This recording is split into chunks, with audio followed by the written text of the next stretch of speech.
শেষ করে দিয়েছি, কখনো একবারও ভাবলাম না নিজের বাচ্চার ভবিষ্যতের কথা, কখনো একবার ভাবলাম না নিজের মসজিদ মাদ্রাসার কথা, কখনো একবার ভাবলাম না নিজের ঐতিহ্যের কথা, কখনো একবার ভাবলাম না নিজের ভবিষ্যৎ বাচ্চাগুলোর কি হবে। আর দুনিয়া জমিনে সামান্য ভিক্ষাতে আমরা বিক্রি হতে হতে হতে আজ এমন একটা জায়গায় পৌঁছে গেছি, এ যুবকেরা, তরুণীরা, বাবেরা চতুর্দিক থেকে আমাদেরকে মিটাবার জন্য চেষ্টা শুরু হয়েছে। তারপরও কিন্তু বলে যায় চিন্তার কোনো কারণ নেই, শুধু রোডটা চেঞ্জ করে আমার রাসূলুল্লাহর কদমে নিজেকে জুড়ে দাও। মুস্তাফার গোলামের জন্য হাসবুনাল্লাহু ওয়া নি'মাল ওয়াকিল, আমার আল্লাহ যথেষ্ট। আরো জোরে বলুন সুবহান।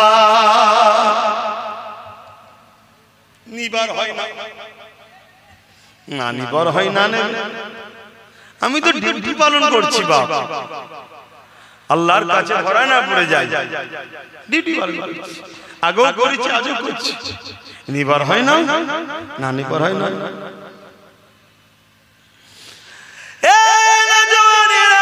আবু জাহেল কিছুতে রাজি নয়, কিছুই বুঝতে চাই না।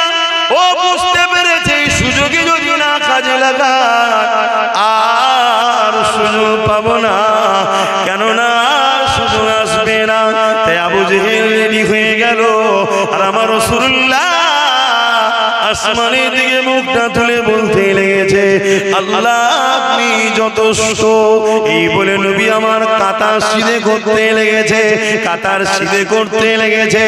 এ যুবকেরা, তরুণেরা, যেমন একজন সেনা কমান্ডারের কাজ ওই নেতৃত্ব রাসূল দিয়ে সোজা করতে লেগেছে, ওই কাতার দেখতে দেখতে দেখা যায় ওই কাতারে দুজন ছোট ছোট বাচ্চা রয়েছে, একজনের নাম মাস আর একজনের নাম মুআজ। এই দুটো বাচ্চাকে দেখে আল্লাহ নবী দাঁড়িয়ে গেলে, বাবারা তোমরা এখানে কি করছো বাবা?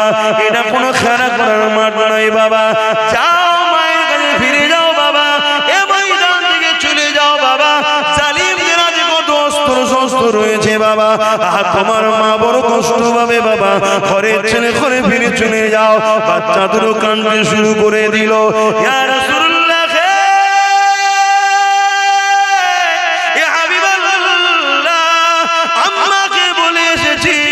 আমি আমার রাসূলুল্লাহর পাশে দাঁড়াবো। মা ইজাজত দিয়ে দিয়েছে, বাবা যে কোনো হাল হোক না কেন নবী ছেড়ে চলে আসবি না বাবা। ইয়া রাসূলুল্লাহ, হাবিবাল্লাহ, আপনি যদি যান আপনার সঙ্গে যাব, আর আপনি যদি না যান আমাদেরকে বেরিয়ে দেবেন না, আমাদেরকে ফিরিয়ে দেবেন না। এ যুবকেরা, ঈমান কোথায়? ঈমান কোথায়? ঈমান কোথায়? কিসের মোহাম্মত দেখাও, কিসের নবীর উম্মত দাবি করো, কিসের মুসলমান দাবি করো? হ্যাঁ, দুনিয়ায় তুমি বললে জানাজা হবে, হ্যাঁ দুনিয়ায় বললে তোমার জানাজাতে কোনো পীর সাহেব পীরজাদাও আসবে, হ্যাঁ তুমি বললে হয়তো মানুষ মুসলমান কোন মনে করে জানাজায় দাঁড়াবে, কিন্তু মনে রাখবে মিনহা খালাকনাকুম ওয়া ফিহা নুঈদুকুম ওয়া মিনহা নুখরিজুকুম তারাতান উখরা বলে যখন মাটি দিয়ে চলে যাবে, ওই কবরটা তোমার জন্য জাহান্নামের একটা গর্ত হয়ে যাবে। কেননা জীবনে তুমি আল্লাহ দ্বীনের জন্য কি করেছো বলো? আজকে আমরা সহজ ইসলাম পেয়েছি, সহজে মসজিদ পেয়েছি, সহজে মাদ্রাসা পেয়েছি, সহজে কোরআন পেয়েছি, তাই আজকে আমাদের মসজিদ মাদ্রাসার উপরে দরদ না, আমাদের মসজিদ মাদ্রাসার উপরে কোনো খেয়ালই না। আমাদের খেয়াল হলো বেঈমান, জালিম, অত্যাচারী, কাফের, বদমাই নেতাদের গদি কি করে বাঁচবে, এদিকেই খেয়াল। ভুল বললাম? কষ্ট হয়ে গেল? কিচ্ছু আসবে না, কিন্তু সবাই উঠে চলে যাও তাও অসুবিধা নেই। মাদ্রাসা কি করে হবে? হবে না তো কি হয়ে যাবে? যদি মাদ্রাসা না হয় আমার অসুবিধা আছে? কথা বলছো না? এই মাদ্রাসা কি আমার ঘর নাকি? আমার পেরেশান, আমার ঘর হবে না, আমি থাকবো কোথায়, শোবো কোথায়? এ তো আল্লাহর দ্বীনের শিক্ষা দিবার ঘর, এ তো রাসূলুল্লাহর ঘর। তা আল্লাহর দ্বীনের শিক্ষা দিবার ঘর আমি করতে পারি, এ তো আল্লাহ করায়, আমার দ্বারা, তোমার দ্বারা, ওর দ্বারা, ওর দ্বারা আল্লাহ করিয়ে নেয়। জোরে বলুন সুবহানাল্লাহ। যার কপাল ভালো হয় সে ফিরে থাকে। শুনছেন কি বলছি? আজকে আমাদের ঈমান কোথায়? দুটো ছোট ছোট বাচ্চা, তারা যেতে চাইছে না, উপর দিকে অস্ত্র তরোয়ালে ঝংকার হচ্ছে, একে অপরের তরোয়ালে মারছে, তার একটা আওয়াজ হচ্ছে, মানে ভয় দেখাচ্ছে। কথা বুঝছেন না? আজকে আমাদের ভয় দেখাই না, দেখাই না, কোথায় কিছু নাই, বেরিয়ে পড়েছে এক গাদা নিয়ে দুম দামের আনন্দ করছে, দেখছেন না?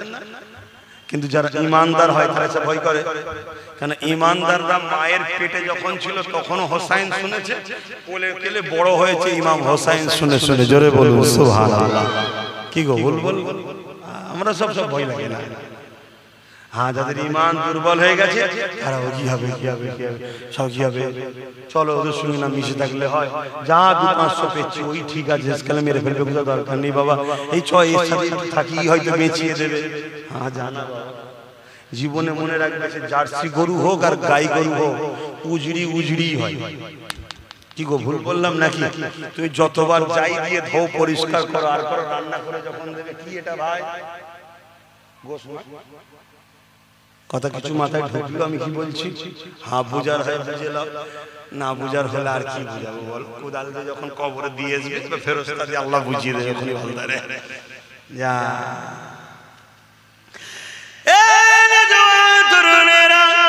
আল্লাহ নবী বাচ্চাদেরকে বুঝাতে লেগেছে, আর তাদের চোখের পানি বেরোতে লেগেছে, বাচ্চাদের বলতে লেগেছে, ইয়া রাসূলুল্লাহ, হে হাবিবাল্লাহ, হুজুর আপনি আমাদেরকে এখান থেকে সরিয়ে দেবেন না, হুজুর আপনার সঙ্গে থাকার ইজাজত দেন। আল্লাহ নবী বাচ্চাদের এই কাকুতি বিনতি দেখে আহারে রহমতের নবী ইজাজত দিল, বড় ভাইটাকে। ঠিক আছে, মায়ের কোলে দুটো সন্তান খালি হয়ে যায়, এটা কেমন লাগে? একটা ভাই বড়কে ইজাজত দিলাম, তুমি ঘরে ফিরে চলে যাও। ছোট ভাই হাউমাউ করে কাঁদতে শুরু করে দিয়েছে, ইয়া রাসূলুল্লাহ, হাবিবাল্লাহ, আমি কেন বড় হয়ে এলাম না? আমার নসিব কেন বড় হলো না? আমি যদি বড় হতাম বদরের জমিনে আল্লাহ নবীর সঙ্গে দিনের জন্য, আল্লাহর জন্য, হকের জন্য, রাসূলুল্লাহর জন্য দাঁড়িয়েছিলাম, কিয়ামতের দিনে এটা আল্লাহকে বলতে পারতাম। এইভাবে বাচ্চাটা কাঁদতে লেগেছে।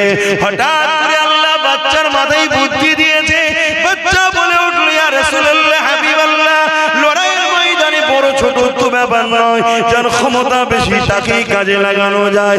ইয়া রাসূলুল্লাহ, হাবিবাল্লাহ, ও আমার থেকে বড় হতে পারে, কিন্তু ওর থেকে আমার ক্ষমতা বেশি। আপনি কুস্তি লাগিয়ে দেখো, আমি ওকে পরাজিত করে দেবো। যুবকেরা, তরুণেরা, এই যে নেশা, এই যে কান্না, এই যে রাসূলুল্লাহর সঙ্গে থাকার ইচ্ছে একটা, যদি আমি নবীর কাতারে দাঁড়িয়ে আর জালিমদের তরবারে আমার দর থেকে কল্লাটা আলাদা হয়ে যায়, কত সুন্দর না হবে? কিয়ামতের দিনে আমি আল্লাহর কাছে পেয়ারা হয়ে বেহিসাব জান্নাতি হয়ে যাব। আরো জোরে বলুন সুবহান। এটাই নেশা তো নাকি? আরে কথা বলুন, এটাই নেশা। আর আমাদের নেশা, আমাদের এই নেশা আছে? আমাদের জান লাগলে, মাল লাগলে আমরা অন্য জায়গায় খরচ করি, অন্য জায়গায় দিচ্ছি, দিনই কি দিচ্ছি, কিন্তু আমরা হকের পক্ষে থাকতে পারছি না। কেন? এর কারণ ওই বললাম, আমরা গুস্তাখে রাসূল হয়ে গেছি, বিয়াদবে রাসূল হয়ে গেছি, তাই আল্লাহ আমাদেরকে নিচ্ছে না, আল্লাহ নিচ্ছেন না। মনে রাখবেন, যদি কেউ মনে করে আমরা না হলে ইসলাম চলবে না, আমি ওই মুসলমানকে জানাই তোমার ইসলাম সম্বন্ধে ধারণাই নাই, ধারণাই নাই। আল্লাহ তোমাকে নিয়ামত দিয়েছে, নিয়ামতের কদর যদি করতে না পারো, আল্লাহ কেড়ে নিয়ে অন্যজনের হাতে তুলে দেবে, অন্যজনের হাতে দিয়ে দেবে। দেখো না, যে বাবরি মসজিদে প্রথম আঘাত করেছিল তাকেই আল্লাহ কলেমা পড়ালো, তার হাতে 100-এর উপরে মসজিদ আল্লাহ বানিয়ে দিল। জোরে বলুন সুবহানাল্লাহ। আরো জোরে বলবেন না সুবহানাল্লাহ? নারে দিবে। তাহলে ইসলামের জন্য আমাদেরকে এগিয়ে আসা দরকার আছে না? কিন্তু আমরা কোথায়? আমরা কোথায় আমার জানা নাই। আল্লাহ খানা মাহফিলে তো অনেক মানুষ এসেছে, আমার মনে হয় এরপরও প্রচুর মানুষ এখনো মানে এই দিক আড্ডা দিচ্ছে না না আমার মনে হচ্ছে ধারণা। তাহলে বলুন আমরা কোথায়?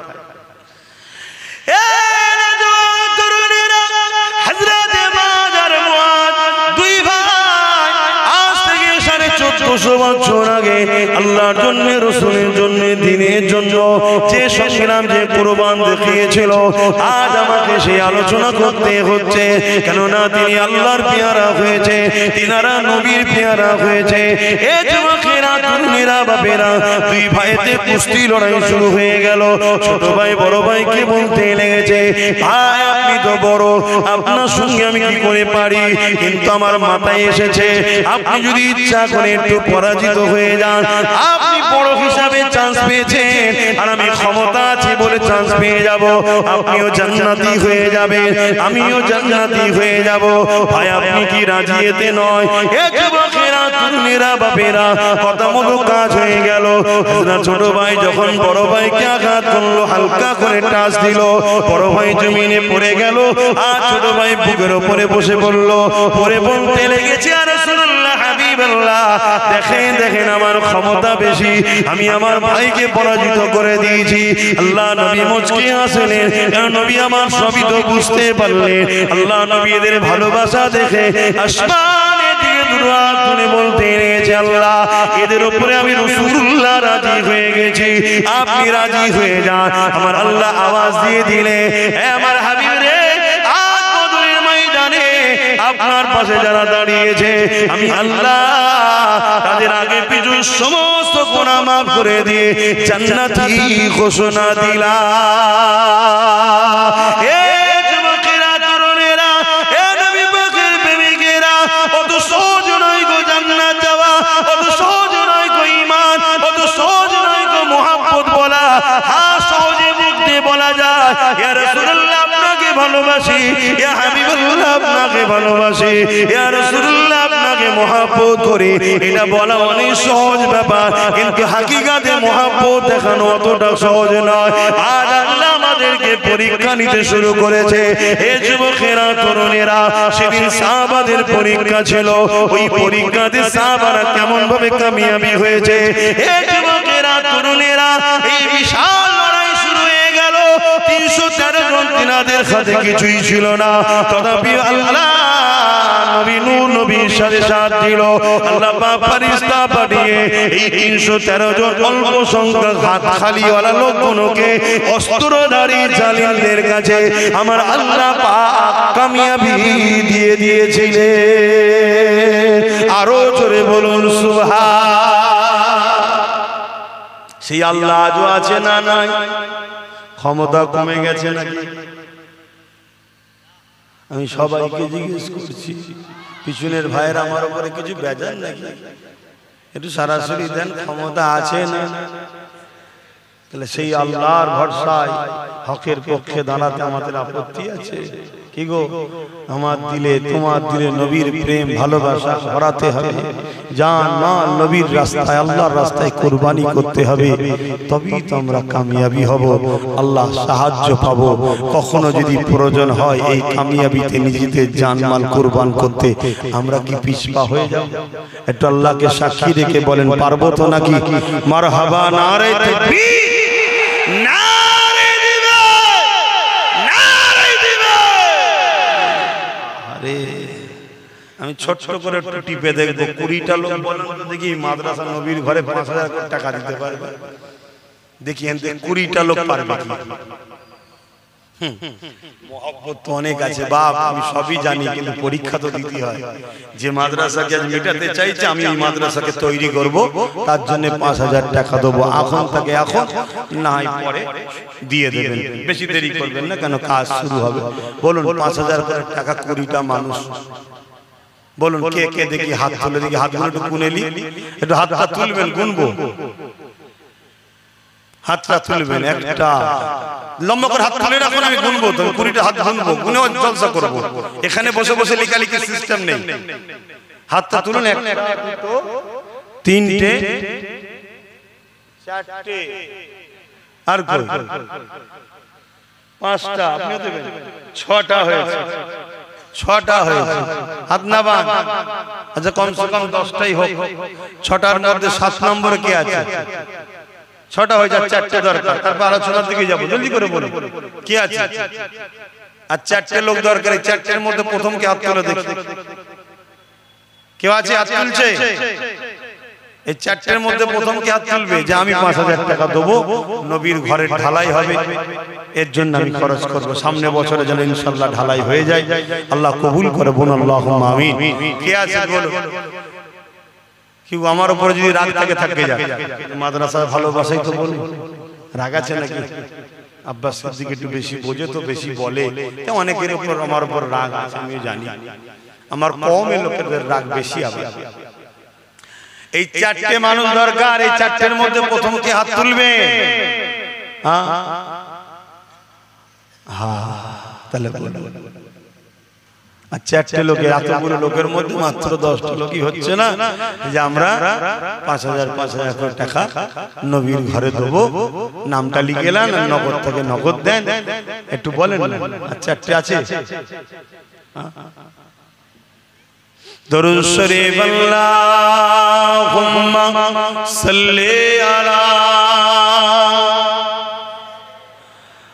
মাওলানা মুহাম্মদ ওয়া আলা আলি।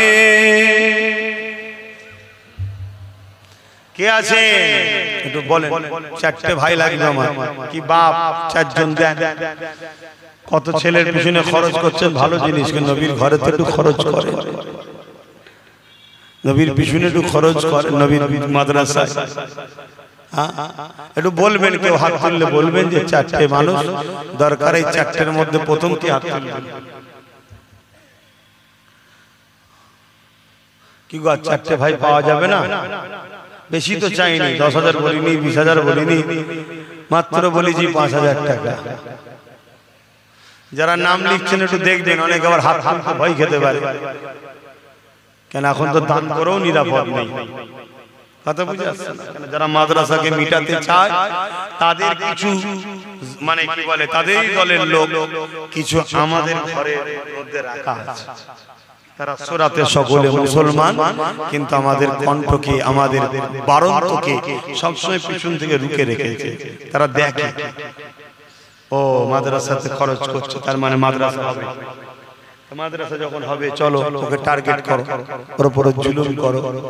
হাজারো জুলুম আসলো বা আপনাকে হকের পক্ষে টিকে থাকতে হবে, তবে চিরশান্তি। অত সহজ নয়। আল্লাহ কি ঠিকালে বসে আছে জান্নাত দিতে হবে? তুমি প্রেমের ইজহার করো, ভালোবাসা দেখাও। আর ভালোবাসা তো বিপদ না এলে তো বোঝা যায় না। ভালোবাসা বিপদ না এলে বোঝা যায় নাকি? সুখের দিনে কি প্রেম ভালোবাসা বোঝা যায়? একটু বিপদ এলে তখন বোঝা যায় যে ভালোবাসা আছে না গেছে। বলেন, একটু হাত তুলবেন। কে আছে? একজন মানুষ হাত তুলে বলুন যে আমি দেবো। 4 জনের মধ্যে কটা নাম হলো? তোমরা দেখো না কটা নাম হয়েছে?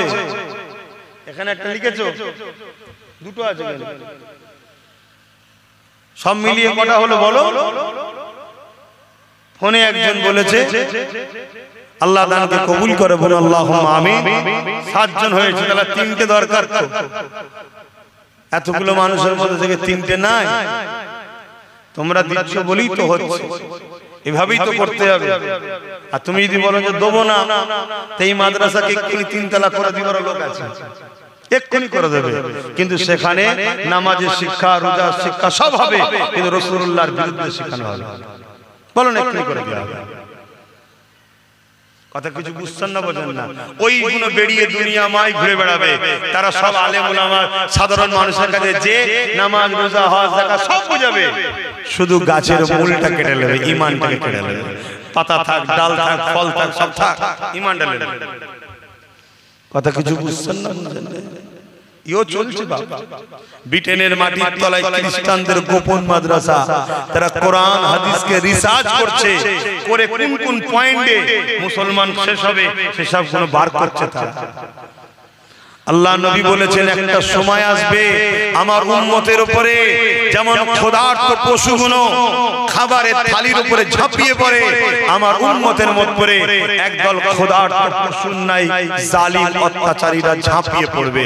সাহাবা হুজুররা জিজ্ঞেস করলেন, ইয়া রাসূলুল্লাহ হাবিবাল্লাহ, সেদিন কি আমার ভাইদের সংখ্যা কম হবে, অর্থাৎ উম্মতের? আল্লাহ নবী বললেন, না, সংখ্যা কম হবে না, অনেক হবে। তারপরও তাদের উপরে হামলা হবে কেন? আল্লাহ নবী বললেন, তাদের মধ্যে দুটো বুড়াই ঢুকে যাবে। একটা বুড়াই হলো তারা দুনিয়াকে লোভে পড়ে যাবে, দুনিয়ার লোভে পড়ে যাবে, দুনিয়ার লোভে পড়ে যাবে। আমাদের মধ্যে চিন্তা হয় ৫,০০০ টাকা খরচ হয়ে যাবে, এটা লোভ, দুনিয়ার লোভে পড়ে যাবে। দুনিয়া সামান্য ভিক্ষার জন্য আমরা জালিম অত্যাচারীদের পায়ের তলার জুতো হয়ে গেছি, এই একটা। আর দ্বিতীয় নম্বর হলো তাদের অন্তরে আল্লাহর ভয় সরে গিয়ে দুনিয়ার ভয় ঢুকে যাবে। বাবা হক কথা বলবো না, ইমামতিটা চলে যাবে। হক কথা বলবো না, মিথ্যা কেস খেতে হবে। হক কথা বলবো না, জেলে চলে যেতে হবে। হক কথা বলবো না, তুরলি চলে যাবে। হক কথা বলবো না, ঝগড়া হবে। এসব ভয় ঢুকছে না, ঢোকেন? এক কথা বলছো না তো, এটা দুনিয়া। তাহলে ঢুকেছে তো নাকি? আল্লাহ আমাদেরকে হেফাজত করেন, বলুন আল্লাহুম্মা আমিন। আরো জোরে বলুন আল্লাহুম্মা আমিন। আর তিনটে বান্দা বলুন ৫,০০০ ৫,০০০ করে দেবেন। কে আছে হাত তুলুন না গো ভাই, এর মধ্যে থেকে তিনটে বান্দা হাত তুলুন যে আমি ৫,০০০ টাকা দেবো। সর্বপ্রথম কে হাত তুলবেন? চারাক ভাই হাত তুলেছে, আল্লাহ কবুল করে, বলুন আল্লাহুম্মা আমিন। ৮টা হয়ে গেছে, আর দুটো আছে, দেখুন হয়ে যাবে। কিন্তু তাড়াতাড়ি করলে আমি দুটো কথা আরো বলতে পারি, আর দুটো হয়ে যাবে ইনশাআল্লাহ। দেখি এর মধ্যে থেকে হয় কিনা, আল্লাহ কবুল করুক, বলুন আল্লাহুম্মা আমিন। আরো জোরে বলুন আল্লাহুম্মা আমিন। আর দুটো বান্দা, এই দুটোর মধ্যে প্রথমে কে দিয়ে দেবেন বলুন, যে আমি ৫,০০০ টাকা দেবো। আল্লাহ কবুল করেন, আপনার রুজিতে বরকত দেন, আপনার কিসমত আল্লাহ বড় করেন। আল্লাহ দুনিয়া আখিরাতে আপনাকে বিপদ আপদ থেকে হেফাজত করেন। কিয়ামতের দিন নবীর শাফাআত নসিব করেন, এবং যারা দান করছে তাদের জন্য আল্লাহ এই দোয়া কবুল করে, বলুন আল্লাহুম্মা আমিন। কে আছে ভাই বলেন না? দুটো বান্দা লাগবে, তার মধ্যে থেকে কে আছে? আহা, কোথায় আমরা, কোথায় আমরা? বলেন নেই? চিন্তা করে দেখো, ভাবছেন হয়তো টাকা চলে যাবে, নিঃশ্বাসটা ফুরিয়ে গেলে সবই তো রয়ে যাবে। যেটুকু আছে নিঃশ্বাস যদি চলে যায় ওটাও তো রয়ে যাবে। অতএব দিয়ে যান, আখিরাতের কাজে লাগবে। আগেও দিয়েছেন, অবশ্যই দিচ্ছেন বলেই তো হচ্ছে, চারিদিকে দিচ্ছেন।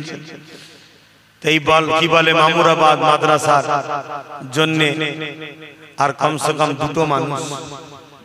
দুটো মানুষ হাত তুলে বলবো যে ৫,০০০ ৫,০০০ করে দেবো। এত বকতে লাগে বাপ ভাই। দরুদ শরীফ আল্লাহুম্মা সাল্লি আলা সাইয়্যিদিনা মাওলানা মুহাম্মদ ওয়া আলা আলি।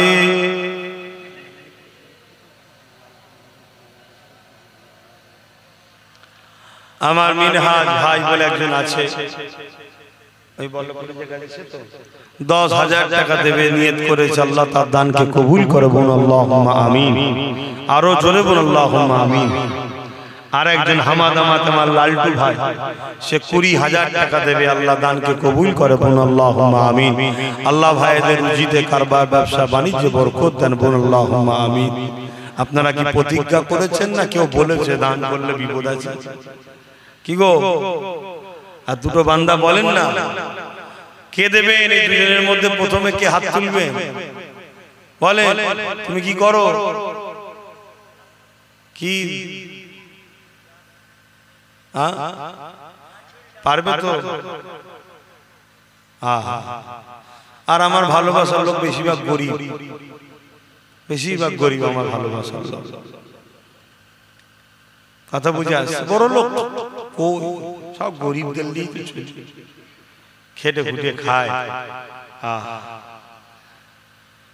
তবে ধনীদের থেকে গরিবরা 500 বছর আগে আল্লাহ পাকের জান্নাতে যাবে। দুনিয়ায় নাই 70 বছর কষ্ট, কিন্তু 500 বছর আগে জান্নাতে চলে যাবে। 9 জন হয়ে গেছে, আর একটা শেষ বান্দা বলে দেন, কে দেবেন 5000 টাকা? তারপর আমি আবার আলোচনায় যাচ্ছি, বলুন না তাড়াতাড়ি। কেউ এর মধ্যে থেকে আর একজন 5000 টাকা দেবেন?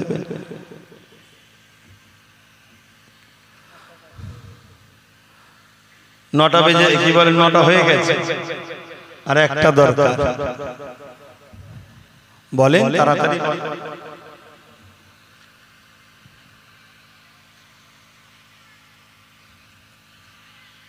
আর একটা বান্দা হাত তুলে বলুন না 5000 টাকা দেবেন আমার নবীর ঘরে।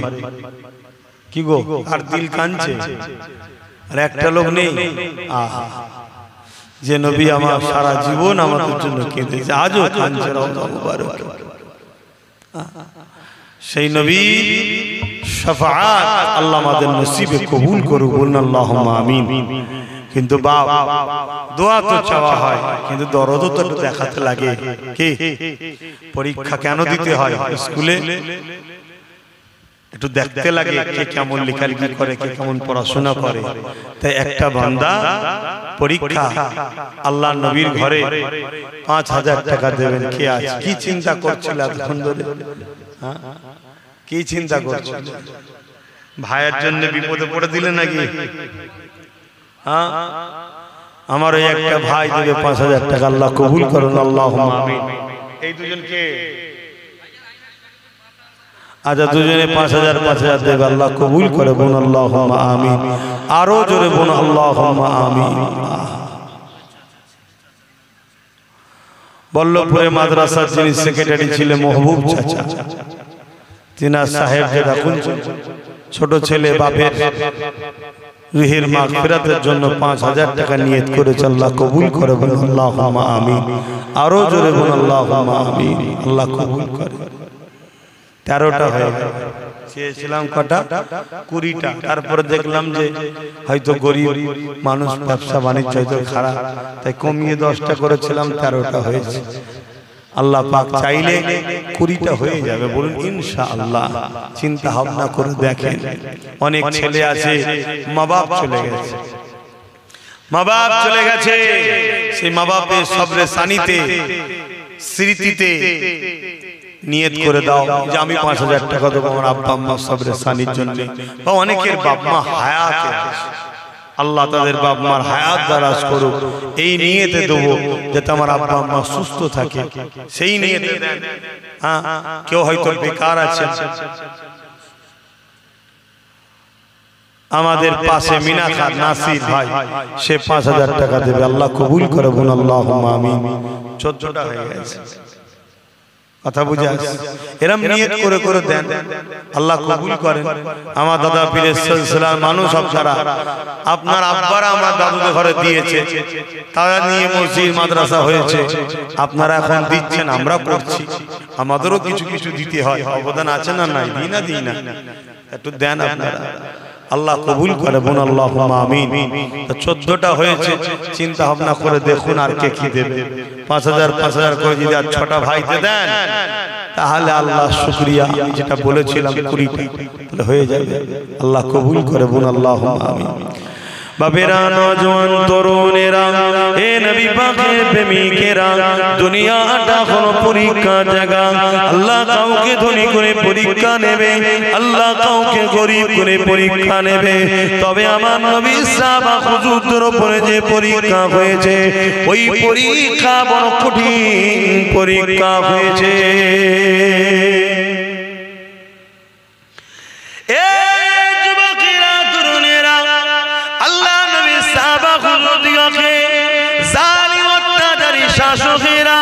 এমন করে জোর করে আল্লাহ থেকে রাসূলের থেকে দ্বীন ইসলাম থেকে সরাবার চেষ্টা করেছে, তারা কিন্তু কোনোভাবে আল্লাহ ও রাসূলকে ছেড়ে চলে যায় না।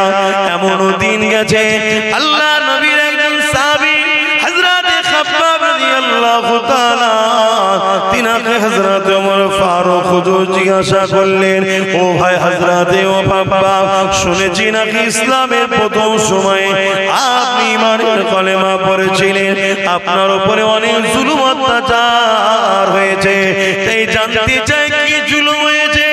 আল্লাহ নবীর সাহাবী হযরত খাব্বাব হুজুর এইভাবে নিজের কোমরের অংশটাকে দেখালো, তোমার আমার মনুষ্য জাতিকে সুন্দর করে আল্লাহ বানিয়েছে, এই কোমরের অংশে কষ্ট দিয়েছে, কিন্তু হযরত নবী সাহাবী খাব্বাব হুজুরের পুরো কোমর খানা প্লেন হয়ে গিয়েছিল। হযরত সাহাবী খাব্বাব হুজুরকে হযরত ওমর ফারুক হুজুর জিজ্ঞাসা করেছিল, আপনার এই কোমরের অবস্থা কেন? আল্লাহর জমিনে এরকম কোমর তো কারো দেখি না। হযরত খাব্বাব হুজুর বলেছিলেন, ও হযরত ওমর ভাই, আমি যখন ঈমানের কলেমা পড়ি, দুনিয়ার জালিম শাসক আবু জেহেল, উতবা, সাইবা, উমাইয়ারা যখন জানতে পারে, আমাকে নিয়ে গিয়ে তারা বুঝাতে লেগেছিল, আল্লাহকে ছেড়ে দাও, নবীকে ছেড়ে দাও, না হয় তোমার উপরে অনেক জুলুম অত্যাচার হবে।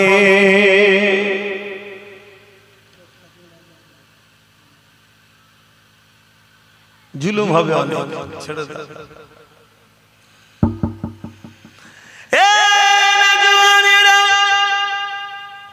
আল্লাহ নবী সাহাবী হযরত খাব্বাব রাদিয়াল্লাহু তাআলা বলেছিলেন, এ জালিম নিষ্ঠুর পাষাণেরা, তোমরা যাই করো না কেন, আমরা আল্লাহ ও রাসূলকে ছাড়ব না।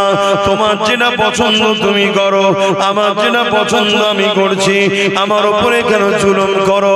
না না না না, আজকের জালিমরা যেমন জোর করে মসজিদ নিতে চাইছে, জোর করে মাদ্রাসা নিতে চাইছে, এদেরই পূর্বপুরুষরাও জুলুম অত্যাচার যুগ যুগ ধরে করে এসেছে। এ যুবকেরা, তরুণেরা, কিন্তু মনে রাখবেন, যুগে যুগে হাজারো লাখো আমাদের পূর্বপুরুষরা কুরবানি দিয়েছে, লাখো লাখো কোটি কোটি মুসলমান কুরবানি হয়ে গেছে, কিন্তু দুনিয়ার জমিনের ইতিহাসের পাতা সাক্ষী দিয়েছে, কারবালা যখনই ঘটেছে তখনই ইসলামের রনক বেড়েছে। এই যে যুগে যুগে ছিল, আছে, থাকবে, জালিম যুগে যুগে ছিল, আছে, থাকবে, তারা মিটে গেছে, কিন্তু ইসলামের অনুসারী যুগে যুগে যুগে যুগে বেড়ে যাচ্ছে।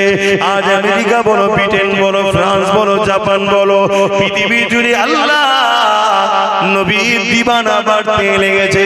ঈমানের কলেমা পড়ে পশ্চিমা দুনিয়ার মানুষেরা দলে দলে দলে দলে ইসলামের ছায়া তলে আসছে। এ যুবক, শুনে রেখে দাও, ইসলাম ছিল, আছে, থাকবে, একে মিটাবার জন্য কোনো মা এবং সন্তান পয়দা দেয়নি।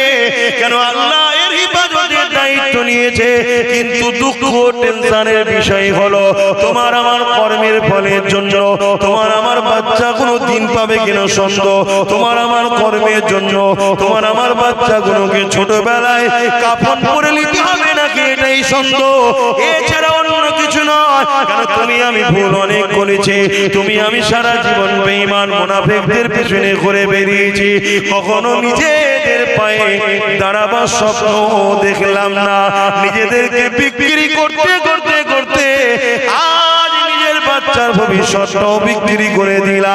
এই যুবকের আল্লাহ নবীর সাহাবী হযরত খাব্বাব হুজুর বলতে লাগলো, ও হযরত ভাই ওমর রে, তারা যখন এই কথা শুনলো আমি আল্লাহ নবী ছাড়ব না, তারা তখন আগুন তৈরি করে ওই আগুনের উপরে আমাকে বসিয়ে দিয়ে তারা তখন বলতে লাগলো, খাব্বাব রে, এখনো সময় আছে, আল্লাহ রাসূলকে ছেড়ে দাও। এই যুবক, শুনে রেখে দাও, তোমার যদি একটা আগুনকে সামান্য একটু আগুনের মধ্যে দেওয়া হয়, এটা দিয়ে যা বলাবে তুমি বলে দেবে, কেন তোমার অন্তরের নবীর প্রেম আদব বড় দুর্বল, বড় কমজোর। কিন্তু সাহাবা হুজুরদের উপরে কি জুলুম হয়েছে দেখো, তাদেরকে আগুনে বসিয়ে দিয়ে জিজ্ঞাসা করা, হে তুমি আল্লাহ রাসূলকে ছেড়ে দাও। এদিকে কোমরের গোশত পড়তে পড়তে পড়তে পড়তে গোশত থেকে দেখবেন পানি বাহির হয়, এই পানিতে আগুনগুলো বন্ধ হয়ে যাচ্ছে, আবার আগুন ধরানো হচ্ছে, আবার বসানো হচ্ছে, আবার গোশত থেকে পানি ঝরছে, আবার আগুন ধরানো হচ্ছে, কিন্তু তথাপিও তারা এত কষ্ট সহ্য করে আল্লাহ ও রাসূলকে ভুলে যায়নি। আরো জোরে বলুন সুবহান। আজকে আমাদের অবস্থা, আমাদের কি হবে? ঈমান মজবুত করো, ঈমান মজবুত করো, আল্লাহ রাসূলকে ভালোবাসো, তবেই তো তোমার দুনিয়াতেও কামিয়াবি, আখিরাতেও কামিয়াবি হবে। বিরক্ত করছি না কি গো? পিছনে বলছে মুস্তাকিম বলে একটা ভাই আছে, সেও বাইরে থাকে, 10,000 টাকা দেবে, আল্লাহ কবুল করে বলুন আল্লাহুম্মা আমিন। আরো জোরে বলুন না আল্লাহুম্মা আমিন। এখান থেকে আর কি ভাইদের মন যাচ্ছে না যে আমি 5,000 দেবো?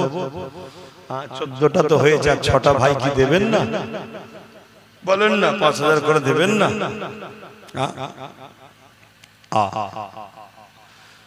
আমার ভাইয়েরা যদিও বা ধরে ধরে ধরে ধরে একটু এসে বসেছো, বেশি আবার চাঁদার কথা বললে অনেক ভাই পিঠ দেখতে চলে যাবে। চল, হ্যাঁ যাও ভাই, 3 বছর বলেছিলাম না? গত বছর এসে অনেক জায়গায় বলেছিলাম না 3 বছর অপেক্ষা কর, চোখ দিয়ে পানি নয় রক্ত বেরোবে বলেছিলাম তো। সামনে জানুয়ারি এলে 1 বছর হয়ে যাবে, আর থাকবে ক বছর? হ্যাঁ 2 বছর। আল্লাহ আমারও হায়াত দিক, আমারও হায়াত দিক, দেখা যাক না, দেখা যাক কি হয়।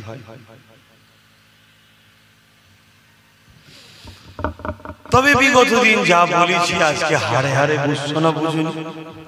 এই কিছুদিন আগে দিল্লি গেলাম, গত বছর দিল্লি গিয়ে ওই ঈদগাহ দেখেছিলাম, এই বছরে দিল্লি গেলাম, দেখলাম সোশ্যাল মিডিয়ায় দেখেছেন না, ঈদগাহ জায়গায় জোর করে দখল করার জন্য পুলিশ নামিয়ে হই হই হলো, দেখলেন না? হ্যাঁ, সাইজ করে দিয়েছে। এই কথা বুঝছেন না বুঝুন? হ্যাঁ, কারণ পুলিশ তারা আমাদের কথা শুনবে না, পুলিশ তো যাদের কথা শুনবে তাদের খেয়াল তো আমরা খুব তাকবীর দিয়ে তুলে থাকি, তাই তো নাকি? হ্যাঁ, তাই বাস হয়ে গেল, এরকম কন্টিনিউ হচ্ছে। আল্লাহ আমাদেরকে বোঝ জ্ঞান দিক, বলুন আল্লাহুম্মা আমিন। আল্লাহ হিদায়াত করুক, ন্যায়ের পক্ষে সত্যের পক্ষে নিজেদের বাচ্চাদের ভবিষ্যৎ দিয়ে খেয়াল করে, কারো লুটান নয়, কারো বিরোধী নয়, নিজের ইজ্জত নিজের পায়ে দাঁড়াবার আল্লাহ তৌফিক দিক, বলুন আল্লাহুম্মা আমিন। বলেন এই আছে আর 6টা বান্দা, 14টা হয়েছে। হাবড়া থেকে সাবির ভাই, তার আম্মার নামে 20,000 টাকা দেবে, আল্লাহ কবুল করুন আল্লাহুম্মা আমিন। আহা, মায়ের কথা যখন মনে পড়েছে, মা কত ভালোবাসার জিনিস, নিজের জান কলজে সব কিছুকে দিয়ে বাচ্চাকে বড় করেছে। এখানে 3টে বাপ ভাই মায়ের বাবার জন্য, 6টা বান্দা বাপ মার জন্য হাত তুলতে পারবেন যে আপনি আমার বাপ মার জন্য 5,000 টাকা দেবো? 6টা বান্দা হাত তুলতে পারবেন? দেখি প্রথম কে দেখি আছে মা বাপের ভালোবাসায় 5,000 টাকা দেবেন? কেউ আছে মা বাপের ভালোবাসায়? হ্যাঁ, আপনারা 5টা দিন একটা আমি দিয়ে দেবো। আমি প্রথমেই দিদি আমার আব্বা আম্মার জন্য দোয়া করবেন, আল্লাহ তাদের জন্য দীর্ঘ হায়াত দারাজ করে, সুস্থ রাখে, ভালো রাখে। আমি আব্বা আম্মার নেক হায়াতের দোয়ার আশায়, সুস্থতার আশায় আমি 5,000 টাকা দান করলাম, আল্লাহ কবুল করে বলুন আল্লাহুম্মা আমিন। তার 5টা মানুষ বলুন বাপ মার ভালোবাসায় কে আছে যাদের বাপ মা চলে গেছে সাবরেসানির জন্য বা হায়াতে আছে হায়াতের জন্য? দেখি ভালোবাসার বাপ মার সন্তানেরা কে আছে? আপনার নামটা শুনলে যদি এই গ্রামের মানুষ হন, বাপ মার দিলটা বড় খুশি হবে যে আমার বাচ্চা আমার জন্য দিচ্ছে। কেউ নেই বাপ মার ভালোবাসার মানুষ? 5,000 টাকা, বেশি কিছু চাইনি। 5,000 টাকার আজকের দিনে কোনো মূল্য নেই। আপনাদের পকেটে সবার যা মোবাইল আছে, একটা 12,000, 15,000, 20,000 টাকা দাম। কথা বুঝে আসছে? এখানে হয়তো অনেকের বাপ বসে আছে, কেউ যদি বলেন যে আমি আমার আব্বার জন্য দেবো, আম্মার জন্য দেবো, সেই বাপটাও খুশি হবে। বলুন 5,000 টাকা দিবার কেউ আছে আব্বা আম্মার জন্য? ওই ছেলেটা কি সারা কে, কি নাম তোমার? মিজানুল ইসলাম আব্বা আম্মা হায়াতে আছে, আল্লাহ নেক হায়াত দারাজ করো। দেখুন মাটা খুশি হবে না যে হাইরে হাইরে হাইরে 10 মাস 10 দিন পেটে রেখেছিলাম, 2.5 বছর কম বেশি, এমন করে আরো সারা জীবন লালন পালন বাচ্চার জন্য বাপ মা কুরবান হচ্ছে। সেই বাপ মার জন্য 5000 টাকা আল্লাহ তার আব্বা আম্মাকে সুস্থ রাখে, নেক হায়াত দারাজ করুন। বলুন আল্লাহুম্মা আমিন। আরো জোরে বলুন আল্লাহুম্মা আমিন। আর 4টে ভাই বাপ মার জন্য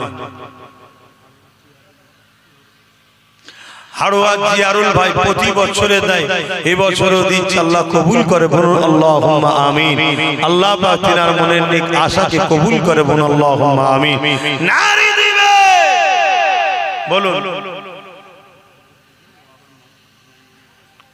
বলুন। আর 3 জন দরকার বাপ মার জন্য, 3টে দরকার। এখানে 3টে মায়ের সন্তান, বাপের সন্তান হাত তুলে বলুন যে আমি আমার আব্বা আম্মার জন্য দেবো। কি নাম? আবিদুল ইসলাম। আহা, তো নসিব আল্লাহ বড় করে। বন্দুকের গুলি মিস হয়ে যাবে, বাপ মা দোয়া মিস হবে না। আব্বা আম্মা আছে? এ ভাই আব্বা আম্মা আছে? আল্লাহ নেক হায়াত দারাজ করুক, সুস্থ রাখুক, ভালো রাখুক, মা বাপের দোয়া নসিব কবুল করুক, আল্লাহ ধনী করুক। বলুন আল্লাহুম্মা আমিন। আরো জোরে বলুন আল্লাহুম্মা আমিন। আর 2টো কে আছে? 2টো বান্দা বাপ মার জন্য দেবে। তোমরা এখানে কি করছো? যারা জলসা আর 2টো ভাই বলুন। ও কি নাম জানো? তোর নাম ভুলে গেছি। হ্যাঁ, মিজানুর। আমার আর এক মিজানুর উত্তর আফজানগর, দক্ষিণ উত্তর আফজানগরে। আল্লাহ কবুল করেন। আব্বা আম্মা আছে? আল্লাহ নেক হায়াত দারাজ করুন, সুস্থ রাখো, ভালো রাখো। মা বাপের দোয়ায় ভাইকে নসিবওয়ালা করুক, রুজিতে বরকত দিক। বলুন আল্লাহুম্মা আমিন। আরো জোরে বলুন আল্লাহুম্মা আমিন। নারী দিবে। আর একটা শেষ আল্লাহর বান্দা বলুন যে আমি আমার আব্বা আম্মার জন্য দেব, তাহলে 20টা হয়ে যাবে। 20টা চেয়েছিলাম প্রথমে, 20টা আল্লাহ মিলালো। আল্লাহ কবুল করেন। আর একটা কে আছে?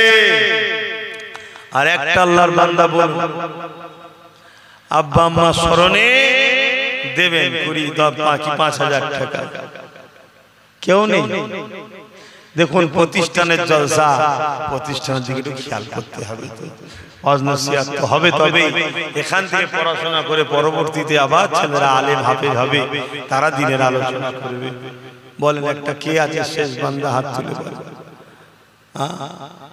আমার আব্বা আম্মার জন্য দেব। কেউ নেই এখানে? আর একটা বান্দা বলেন না।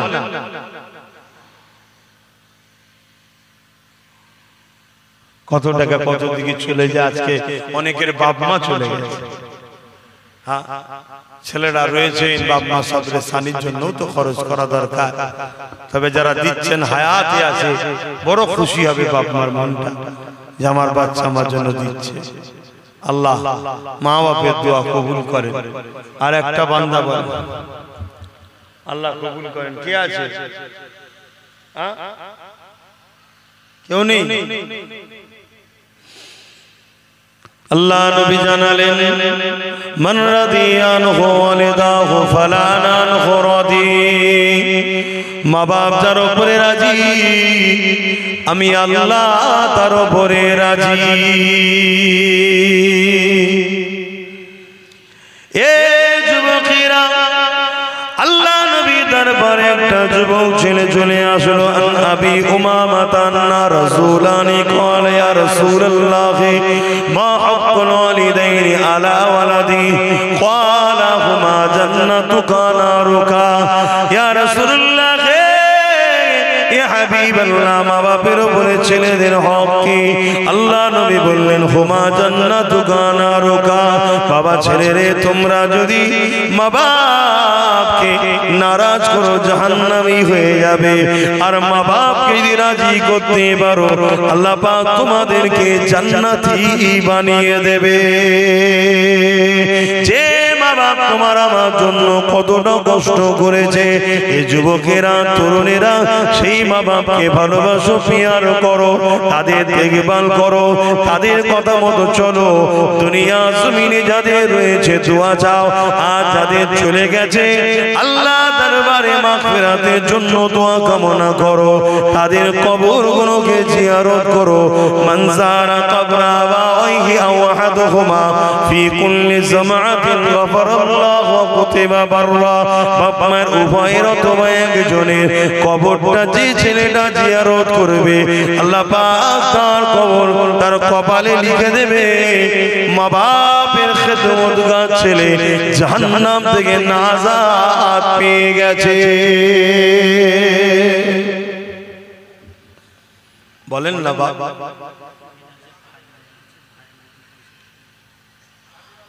সাবির আলম তোমার আব্বা আম্মা আছে? আল্লাহ পাক নেক খায়াত দারাজ করুন, বল আল্লাহুম্মা আমিন। আরো জোরে বল আল্লাহুম্মা আমিন। আমার আরেক ভাই, তার ভাই ইন্তেকাল হয়েছে।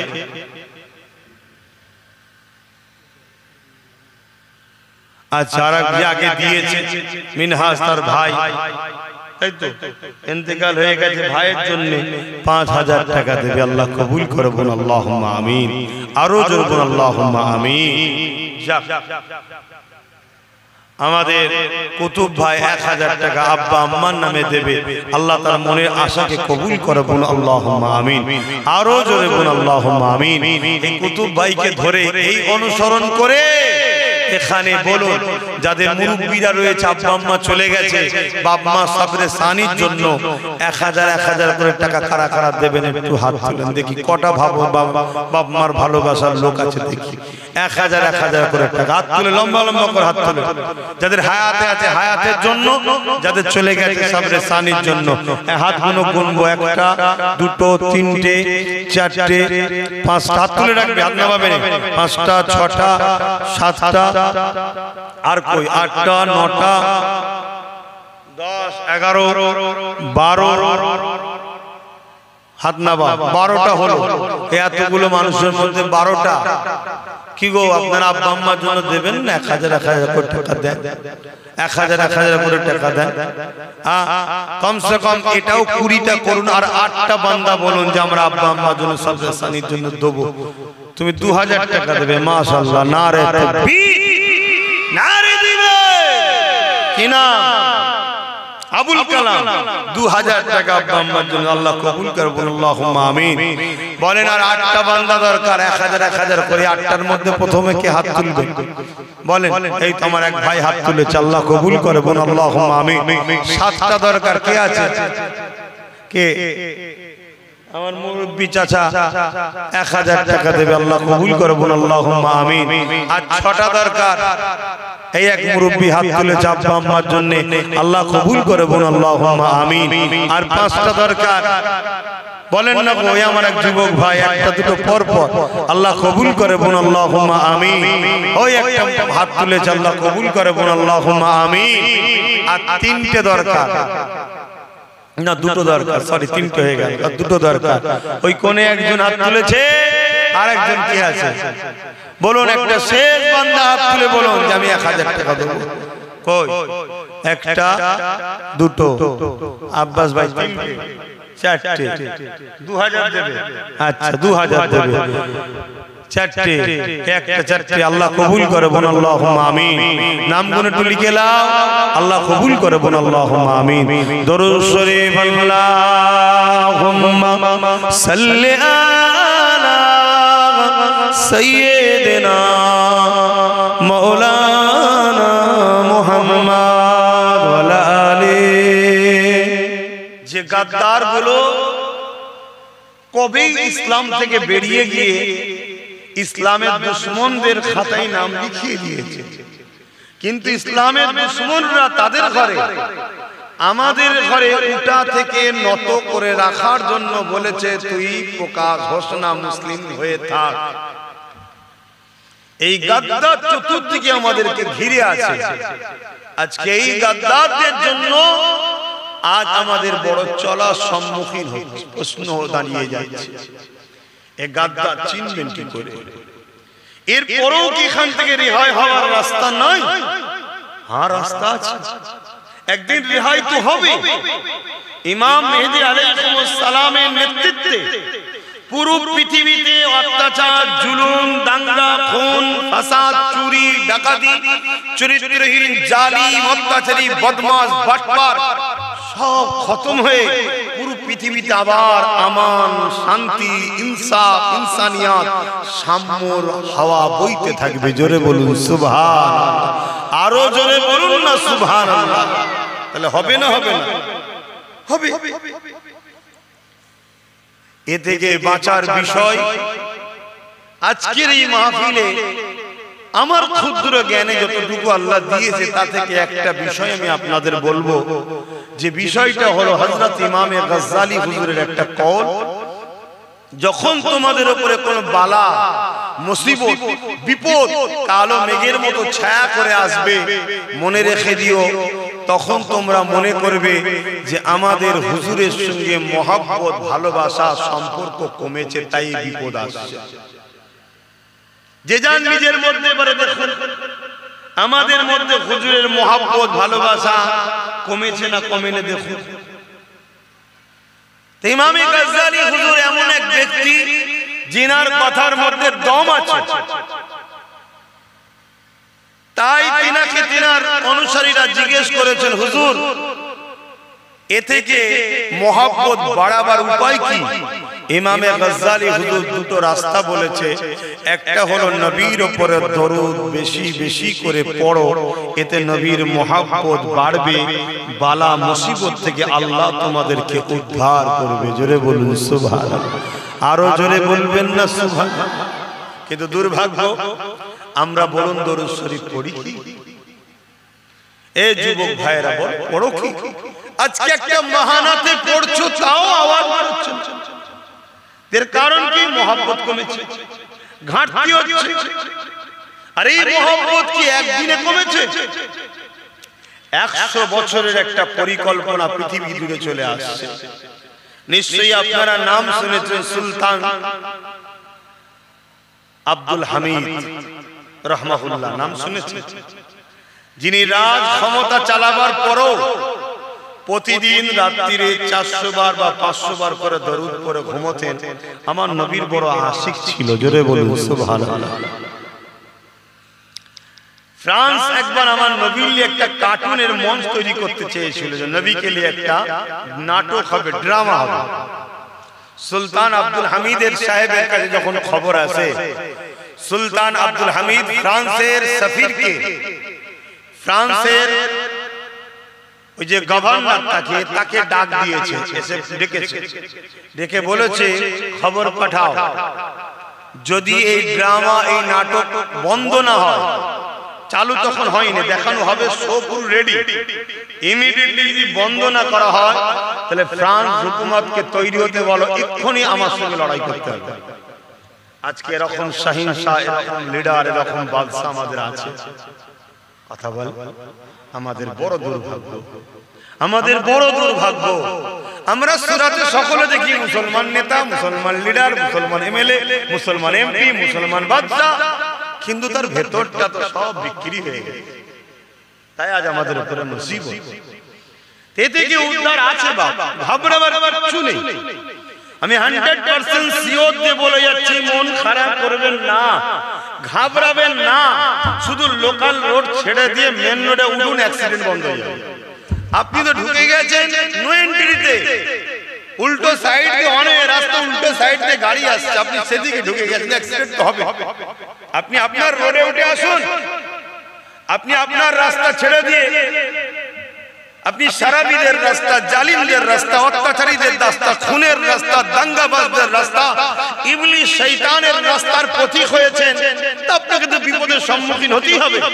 আপনি উঠে চলে আসুন সিদ্দিক আকবর যে রাস্তায় গেছে, ফারুক আজম যে রাস্তায় গেছে, উসমান গনি যে রাস্তায় গেছে, মৌলা আলী যে রাস্তায় গেছে, সালাউদ্দিন আইবি যে রাস্তায় গেছে, সুলতান আব্দুল হামিদ যে রাস্তায় গেছে, আরে আমার গরিবে নওয়াজ চিশতি মঈনুদ্দিন আজমেরি, সুলতানে হিন্দ বেটা বাদশাহ, তিনি যে রাস্তায় গেছে, রাস্তায় উঠে আসুন। আপনাকে আর কেউ পিছনের ব্যাকলাইট দেখতে পাবেন, আল্লাহ আপনাকে এত দূর নিয়ে চলে যাবে। জোরে বলুন সুবহানাল্লাহ। আমি কিন্তু বুঝাতে চাইছি, আপনারা ধরে লিখছেন, বুঝতে পারছেন তো নাকি? হ্যাঁ, বুঝে লিখতে হবে। কেন সহজ জিনিস মানুষের গুরুত্ব থাকে না, সহজ জিনিসের মানুষের গুরুত্ব থাকে না। একটু ব্রেনটাকে চাপ দেন, ব্রেন একটু খাটান। তো সুলতান আব্দুল হামিদের এই মেসেজ শুনে ফ্রান্সের বাদশাহ তৎকালীন সময় থরথর করে কাঁপছে, নাটক ড্রামাকে বন্ধ করে দিয়েছে, সঙ্গে সঙ্গে বন্ধ করে দিয়েছে।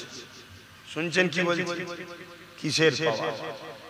সুলতান আব্দুল হামিদ শুধু রাজ ক্ষমতা ছিল না, একজন রাজনীতিবিদ হওয়ার পরও, রাজনীতির নেতা হওয়ার পরও বেঈমান নেতা না, ঈমানদার নেতা ছিল। জোরে বলুন সুবহানাল্লাহ।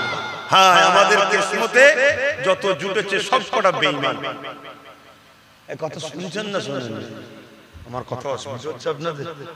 কিসমত আল্লাহ দিয়েছে, আমাদেরও কর্মের তো ফলও আছে, দোষও আছে। তো ভাইয়েরা আমার, তা যুগে যুগে এভাবে মুসিবত ছেয়েছে, তা থেকে মুক্তি পাওয়ার উপায় ইমামে গাজ্জালি হুজুর বলেছেন, নবীর প্রেম বাড়াও, নবীর আদব বাড়াও। তাহলে প্রথম নম্বর প্রেম ভক্তি বাড়ার লাইন কি? দরুদ। দ্বিতীয় নম্বর কি? নবীর জীবনী পড়ো। নবীর জীবনী পড়লে তোমার মধ্যে নবীর প্রেম বাড়বে। জোরে বলুন সুবহানাল্লাহ। কেউ জিজ্ঞেস করছে, হুজুর যদি জীবনী পড়তে না পারে?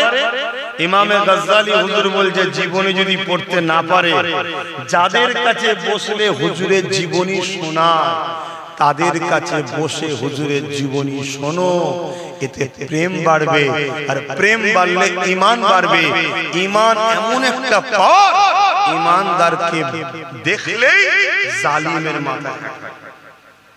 বলবেন না আল্লাহু আকবার? বলবেন না আল্লাহু আকবার? এটা একটা সিস্টেম। যেমন সূর্যের দিকে তাকানো যায় না, তাকানো যায় কি? কেন? ওটা তেজ আছে, ওর থেকে লক্ষ কোটি গুণ পাওয়ার হলো ঈমানের পাওয়ার। জোরে বলুন সুবহানাল্লাহ। তা ঈমানের পাওয়ার যখন আমাদের বাড়বে, অটোমেটিক জালিমের মাথা হাট হবে। তার একটা ছোট্ট নমুনা দিয়ে যায়। আমার ছোট হুজুরের সম্বন্ধে একটা মিথ্যা প্রোপাগান্ডা ছড়ানো হয়েছিল, তার জন্য বলেছিল ওনাকে বন্দী করা হবে। তো বারবার দিল্লি থেকে মেসেজ এসেছে, বন্দী করো, বন্দী করো, বন্দী করো, হচ্ছে না, পাচ্ছে না। কেন? যে সামনে যায় তারই মাথা, যে সামনে যায় তারই মাথা হ্যাট হয়ে যায়। লাস্টে পুরো ফোর্স ওখান থেকে এসেছে, যে কে রে বাবা, কি এমন ভিআইপি ব্যাপার। লাস্টে পুরো ঘিরে ফেলেছে। যখন ছোট হুজুরের কাছে খবর গেছে, ছোট দাদাজান হুজুর বলছে, বাবারা চলো বাইরে যেতে হবে। আর আমার দাদি জানদের বলছে, কই কি আছে খাইয়ে দাও, কতদিন এখন জেলের হাওয়া খেতে হয় কে জানে, চলো খেয়ে নিয়ে। যখন হুজুর বেরিয়েছে, শোনো, যারা ধরতে এসেছিল তারা সব হুজুরকে দেখে দাঁড়াচ্ছে। জোরে বলুন সুবহানাল্লাহ। আরো জোরে বলবেন না? এটা কিসের পাওয়ার? ঈমান, ঈমানের পাওয়ার। তখন তারাই বলছে যে আমাদের ভুল মেসেজ গেছে, আমরা একটা আপনাকে লেটার দিয়ে দিচ্ছি, কোন জায়গায় অসুবিধা হবে না, এটা দেখালেই হবে। ছোট হুজুর বলেছিলেন, শোনো বাবা, আমাকে আমার আল্লাহ একটা লিখিত দিয়েছে, আমি নূর নবীর উম্মত, এটাই আমার সবচেয়ে বড় লিটার। জোরে বলুন সুবহানাল্লাহ। আমার কিছু লাগবে না, নবীকে দিলে রাখো। নবী দিলে থাকলে লাভ আছে না নাই? তাহলে নবীর জীবনী পড়ো। এখন তো জীবনীর আলোচনাই বন্ধ হয়ে গেছে। বড় প্ল্যান মাফিক আমাদের দিল থেকে নবীকে বার করা হয়েছে, আজ থেকে নয়, 100 বছর কম বেশি ধরে চেষ্টা চলছে। রিসার্চ করে দেখেছে, যেদেরকে হারানো যায় না কোনো ভাবে। কেন? যেদের মধ্যে হুজুরের প্রেম আছে, প্রেম হলো ঈমান, ঈমানের কাছে পারা যায় না। তাই তারা কোটি কোটি বিলিয়ন ডলার খরচ করে আমাদের সমাজে বক্তা, আলেম, উলামা, মাদ্রাসা, মসজিদের নামে তৈরি করে, সেখান থেকে আমার হুজুরের প্রেম আমাদের দিল থেকে বার করা হচ্ছে। ঘন্টার পর ঘন্টা আওয়াজ হয়, নবীর আলোচনা নেই। মাসকে মাস জলসা হয়, নবীর আলোচনা নেই। বছরকে বছর জলসা হয়, নবীর আলোচনা নেই। আপনার মসজিদ, আমার মসজিদের জুম্মায় হাজারো খুতবা হচ্ছে, হাজারো আলেম উলামা আলোচনা করছে, নবীর আলোচনা নেই। আরে উম্মতকে উম্মতকে নবী চিনাও, উম্মতকে নবী দাও। যেমন শরীরকে সুস্থ থাকতে গেলে হাজারো খাদ্য আছে, ভিটামিন আছে, মিনারেল আছে, ক্যালসিয়াম আছে, ইত্যাদি ইত্যাদি। ঈমানকে মজবুত করতে গেলে নবী মুহাম্মদ রাসূলের জীবন আদর্শ অর্থাৎ প্রেম ও আদব দরকার, তবেই তো ঈমান শক্তিশালী হবে। জোরে বলুন সুবহানাল্লাহ। আরো জোরে বলবেন না সুবহানাল্লাহ। হায় আমার নবীর উম্মত, আজকে আমরা নবী ভুলে গেলাম, নবী থেকে সরিয়ে দেওয়া হলো। তাই আজ আমাদেরকে যে যা খুশি করে নিচ্ছে। অথচ ওমর ফারুক একটা চিঠি দিয়েছে, একটা চিঠি লিখে পাঠিয়েছে রোম সম্রাটকে,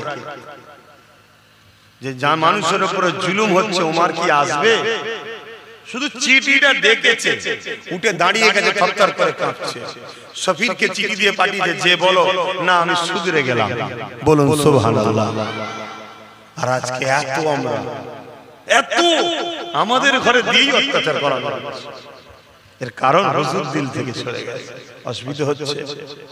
আহা, আসেন হুজুরকে চেনেন, হুজুরের জীবনী পড়ুন, হুজুরের জীবনী শুনুন, হুজুরকে মহব্বত করুন।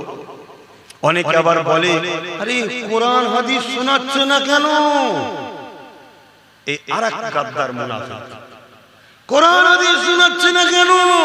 এই আরেক গাদ্দার মুনাফিক।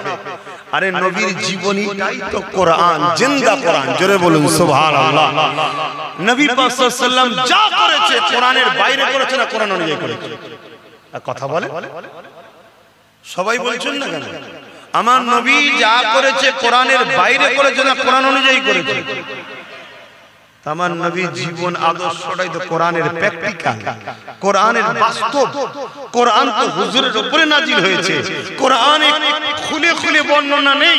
ফজরে 2 রাকাত, ঈশায় 4 রাকাত, জোহরে 4 রাকাত, আসরে 4 রাকাত আছে না?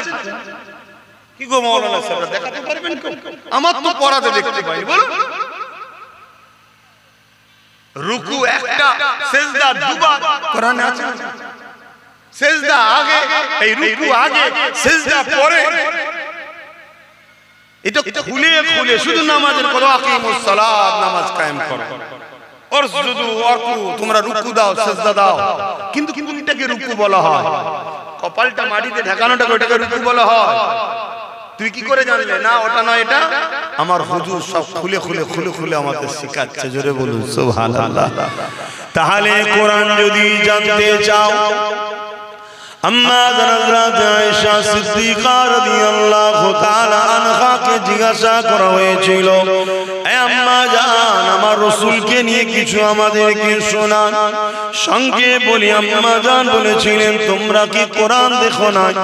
আমার রাসূলুল্লাহ লাইফ স্টাইলটা হলো কোরআন। কানা খুলুকুল্লাহু কোরআন। মুসলমান ঘরের ছেলে মেয়েরা, তরুণেরা, আমার নবী পাকের নিজের হৃদয়ে রাখুন। যাদের দিলে রাসূল থাকবে তারা কত সম্মানিত হবে শুনুন।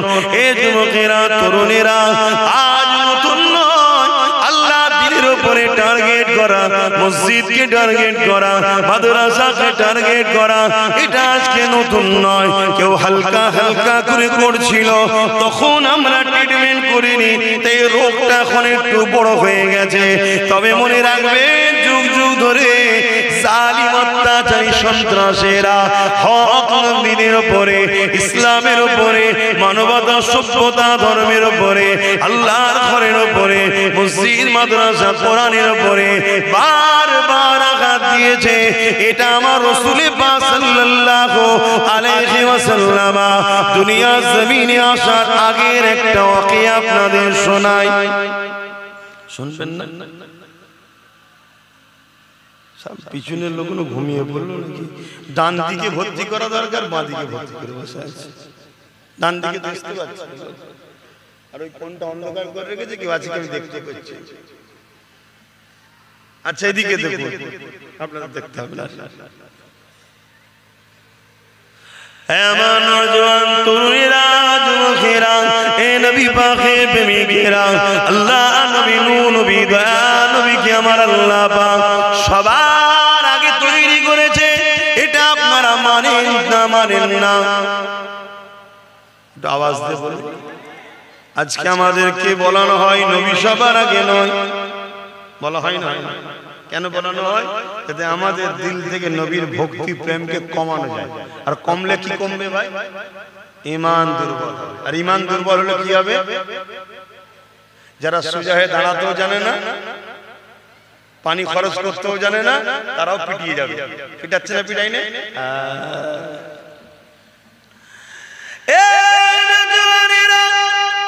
আল্লাহ পাক আমার নবী পাককে সবার আগে তৈরি করেছে।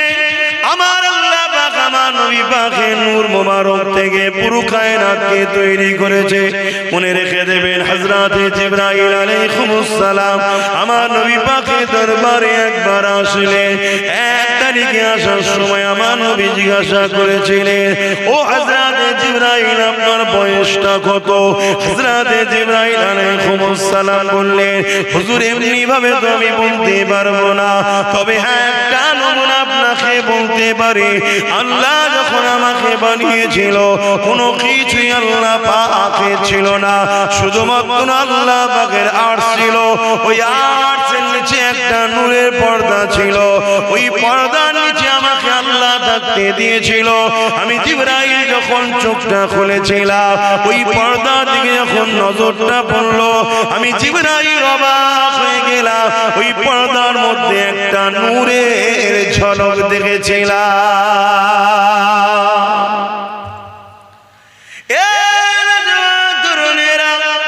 হযরতে জিবরাইল আলাইহিস সালাম আমার নবী পাককে বলতে লাগলেন, এ আমার রাসূলুল্লাহ, ওই তারাটাকে দেখার পরে আমি জিবরাইল ওই তারাটার বড় দিওয়ানা হয়ে গেলাম। ওই তারাটাকে বড় দেখার জন্য তামান্না জাগলো। ওই নূরটার দর্শনের জন্য বড় বেচেন হয়ে উঠলাম। কি এমন যেন আকর্ষণ রয়েছে, আমি দেখার জন্য বড় পেরেশান হতে লাগলাম। ইন্তজার করতে করতে একদিন, দুদিন, এক বছর, 2 বছর, এমন করে যেতে যেতে 70,000 বছর কেটে গেল। ইয়া রাসূলুল্লাহ, হাবিবাল্লাহ। তারপরে আবার একবার ওই নূরের চমক দেখতে পেলাম।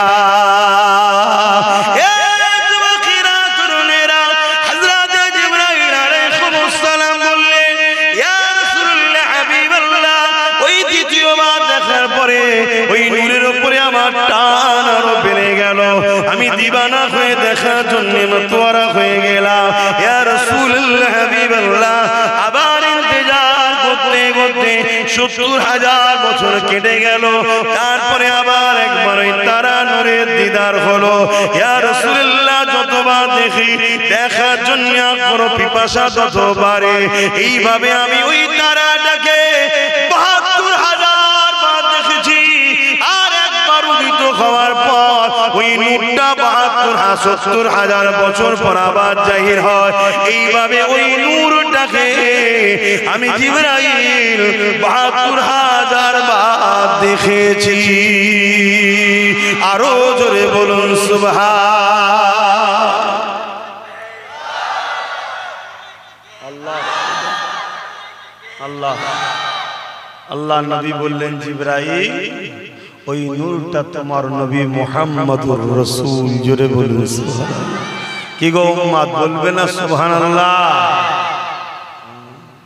অনেকে সব কথা শুনে আবার বলে, এটা শুনে আমি কি করব? ও বেটা শেষ, ওকে এই জায়গায় আনা হয়েছে বড় প্ল্যান করে। ওকে বড় প্ল্যান করে আনা হয়েছে। কেন? কবরের জমিনে 3টে প্রশ্ন করা হবে। মান রাব্বুকা, তোমার রব কে? মা দীনুকা, তোমার দিন কি? আর নবীর বেলায় হুজুরকে দেখিয়ে বলা হবে, ইনি মুহাম্মাদুর রাসূল। ইনার সম্বন্ধে তোমার ধারণা কি নয়, ধারণা কি ছিল দুনিয়ার জমিনে বলো। এখন তো দেখে বিপদে পড়ে গেলে তো বলতে পারে, হ্যাঁ আমার নবী হয়। ওখানে কি বলতে বলো? এই আব্বাস সিদ্দিকী আমাকে বলবে, জিজ্ঞেস করা হবে যখন মিম্বারে উঠতে, ইনার সম্বন্ধে তুমি কি বলতে বলবে? উম্মত কি ইনাকে চিনিয়েছিলে? কেন আল্লাহ তো ইনাকে পাঠিয়েছিল উম্মত গুলোকে ধরে ধরে আল্লাহর সঙ্গে জুড়বে বলে। তো উম্মতের কাজ তো ইনার কাছে আসা, ইনার কাজ তাদেরকে ধরে আল্লাহর কাছে নিয়ে যাওয়া। তা তোমরা কি চিনিয়েছিলে না পাশ কেটিয়ে চলে গেছে? কথা কিছু বুঝছেন? আমাদের দিলে হুজুরের মহব্বত না থাকার কারণে আজ আমরা বিপদে পড়ে গেছি।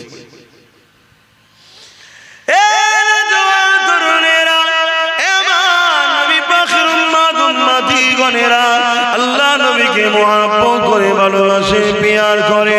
আমার রাসূলুল্লাহ শান মর্যাদা আল্লাহ কতটা দিয়েছেন শোনেন। আমার নবী পাক দুনিয়ার জমিনে কিভাবে এসেছিল সবই আপনারা জানেন। তবে এমন করে তবকার পর তবকা আস্তে আস্তে আস্তে আস্তে আমার নবী পাক দুনিয়ার জমিনে হযরত দাদা জান আব্দুল মুতালিবের পেশিনাতে আমার নবী নূর চলে আসলো। যে সময় দাদার পেশিনাতে নবী মুহাম্মদ রাসূলের নূর ছিল, ওই পিরিয়ডে পৃথিবীর জমিনে একটা রাজা ছিল, যে বড় অহংকারী রাজা, সে বড় ক্ষমতাশালী রাজা। সে অহংকার দেখিয়ে আল্লাহর কাবা শরীফকে ভাঙা স্বপ্ন দেখেছিল। আপনারা নাম জানেন বাদশাহ আব্রাহা বাদশাহ। কি নাম? আব্রাহা। মনে থাকবে তো? আপনাদের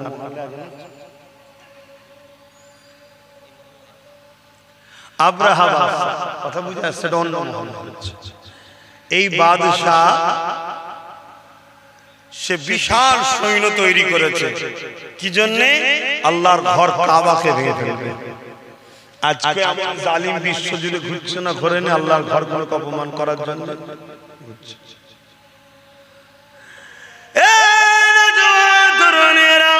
আব্রাহা বাদশাহ বিশাল সৈন্য তৈরি করলো।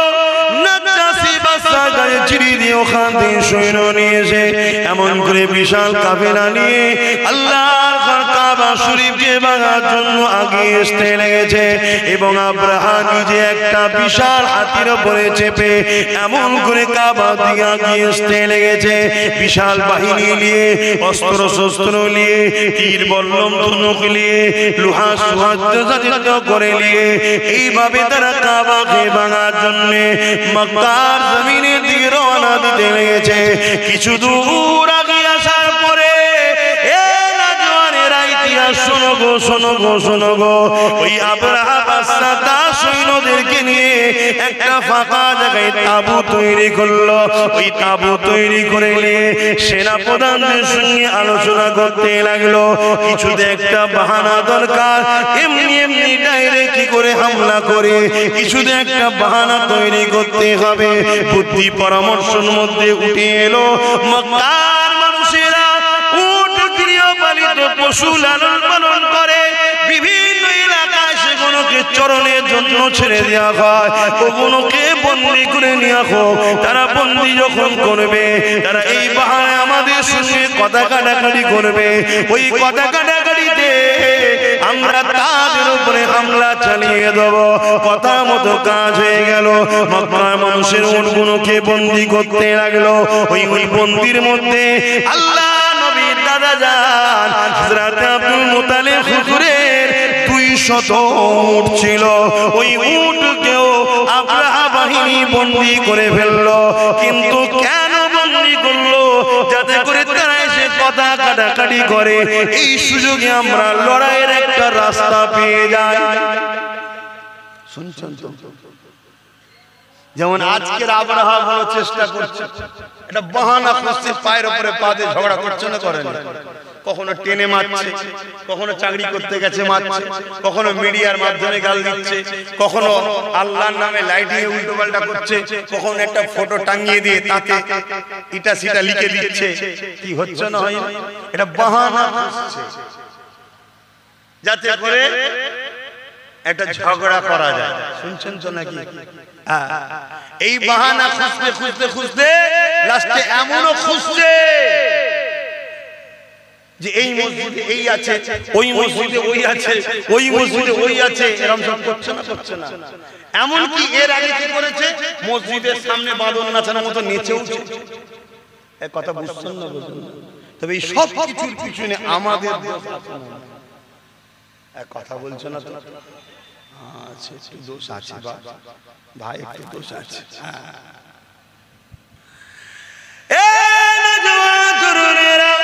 কিন্তু অবাক করা বিষয়, 200 উট বন্দী হয়ে গেল।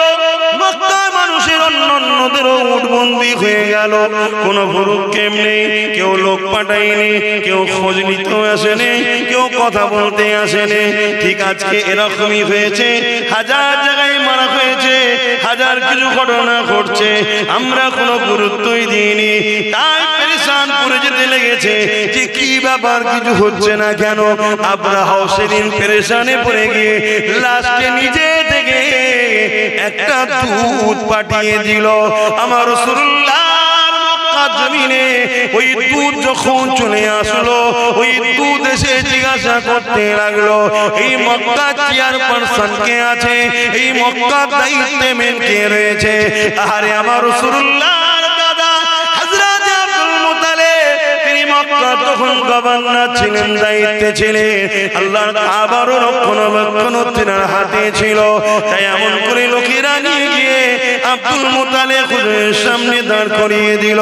কিন্তু তার আগে একটা ছোট্ট বিষয়, আব্দুল মুত্তালিব হুজুরের ঘরে যখন ওই দুধটা, ওই পিয়নটা যখন ঢুকতে যাবে, যে আব্দুল মুত্তালিবের মুখের দিকে নজর পড়েছে, ওই আব্রাহার পিয়নটা, আব্রাহার লোকটা, আব্রাহার পাঠানো দুধটা সঙ্গে সঙ্গে আব্দুল মুত্তালিব আমার রাসূলুল্লাহর দাদার কপালে পায়ের কাছে মাথা নত করে সিজদায় পড়ে যায়। আমার রাসূলুল্লাহ দাদা বলেছিলেন, বাবা তুমি মাথা তোলো, কেননা সিজদা একমাত্র আল্লাহর হবে, অন্য কারণ। রসুলের দাদার মুখের দিকে যেই তাকিয়েছে, মাথা নত করে সেজদায় পড়ে গেছে। কারণ আগেকার সময়ে রাজাদের কাছে মানুষ মাথা নত করতো, শুনছেন তো নাকি?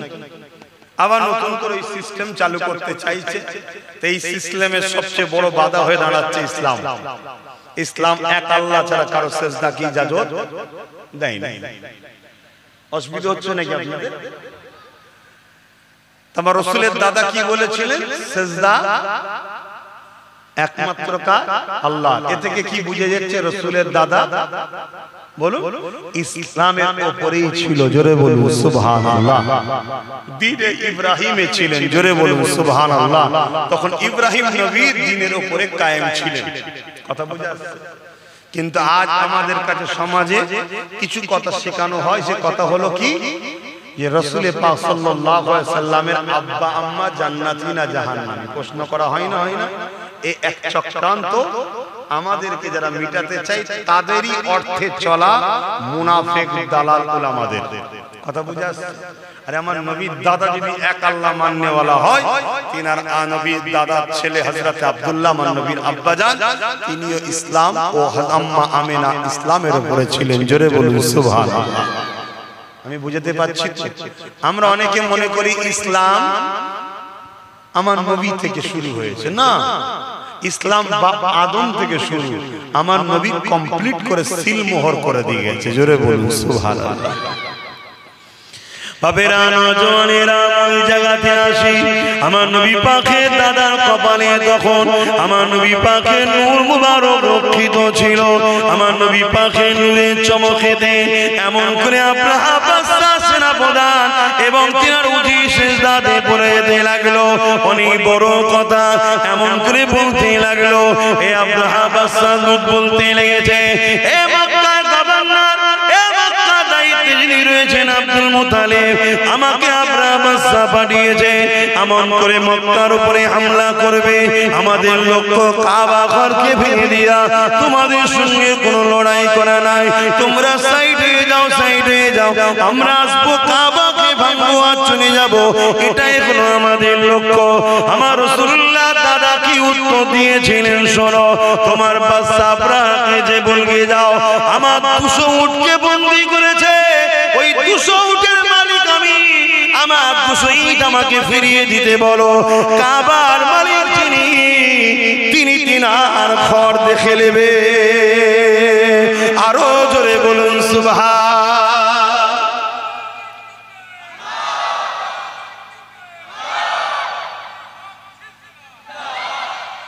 আল্লাহ, এই কথা শুনে দুধ বড় অবাক হয়ে গেল, এত সহজে ছেড়ে দিচ্ছে, এত সহজে ছেড়ে দিচ্ছে। তো এই জায়গায় ওই যে পিয়ন যে এসেছিল সে বলছে এই কথাটা আপনি আব্রাহার কাছে গিয়ে বললে আরো বেশি সুবিধা হয়। আল্লাহ নবীর দাদা অনেক বড় কথা, আব্রাহার কাছে যাচ্ছে। আব্রাহার তাঁবুর মধ্যে একটা ঘর আছে, সেই ঘরের মধ্যে আছে চতুর্দিকে সৈন্য দিয়ে ঘেরা। কথা বুঝে আসছে?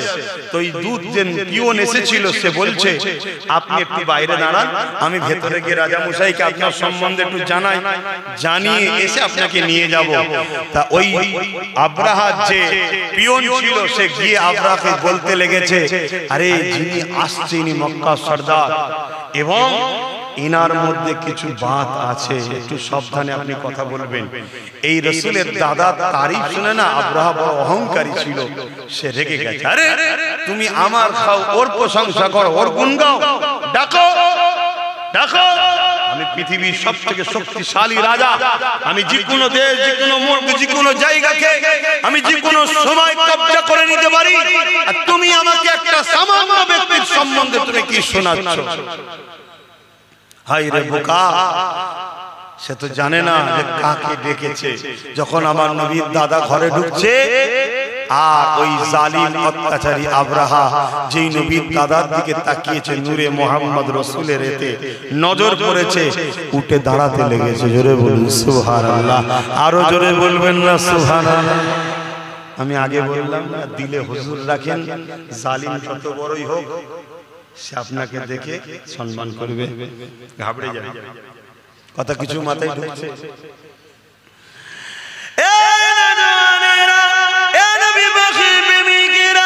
আল্লাহ নবী নবী দাদা জানেন শুনিয়ে আব্রাহার অনেক কিছু কথাবার্তা হলো।